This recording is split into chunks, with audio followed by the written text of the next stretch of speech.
Welcome to Newsletter Channel.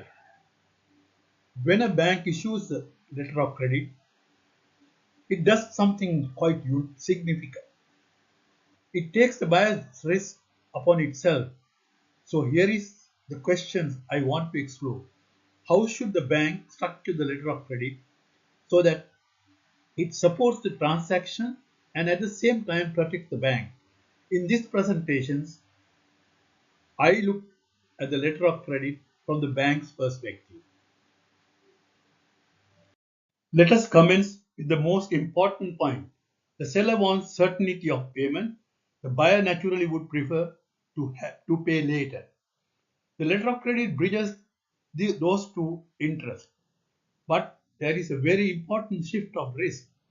Unless the buyer has already provided the funds, the bank is taking the buyer's risk.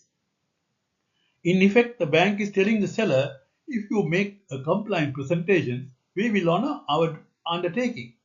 So, issuing an LC is not simply a matter of processing the customer's instructions, the bank is taking the risk. And this is why the bank cannot simply say, the customer asked for it, so let us issue it. Customer is naturally focused on the commercial transactions. The bank has to look beyond that. Will the proceeds, will the proposed terms work in practice? Could they create payment problems? And do they give the bank the protections it needs? This is particularly important project related transactions where payment arrangements and the documentations can be more complex. So the bank has a role to play in structuring credit, not merely issuing it. One of the first areas where careful structuring matters is the payment mechanism. As you know, UCP 600 Article 6 requires the credit to specify the bank with which it is available or state that it is available with any bank. It must also state whether the credit is available by side payment, deferred payment, acceptance, or negotiation. These may look like technical choices, but they are not merely technical. They determine how the transactions will actually work.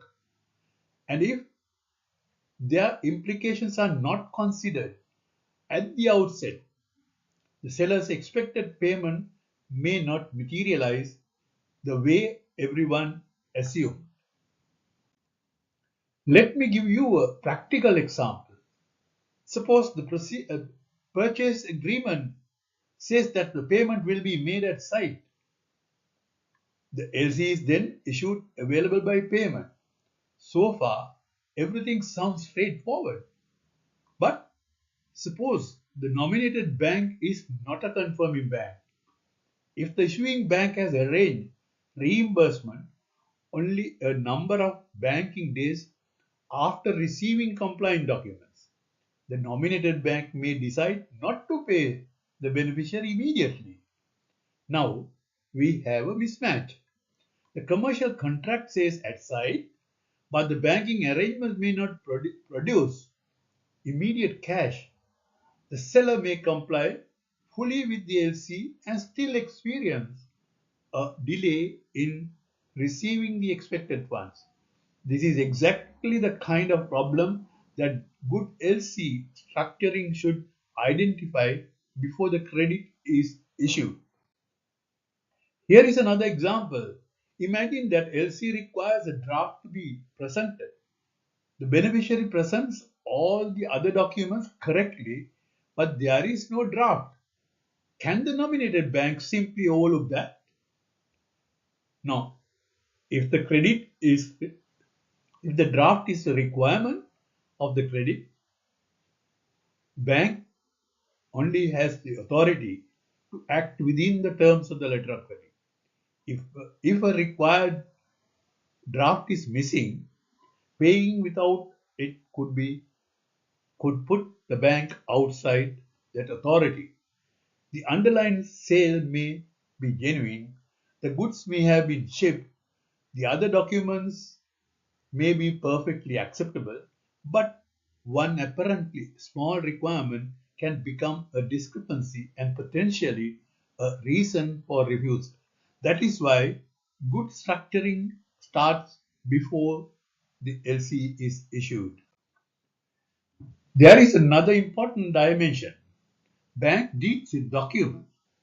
The documents examiner is the final checkpoint in determining whether the presentation complies with the credit.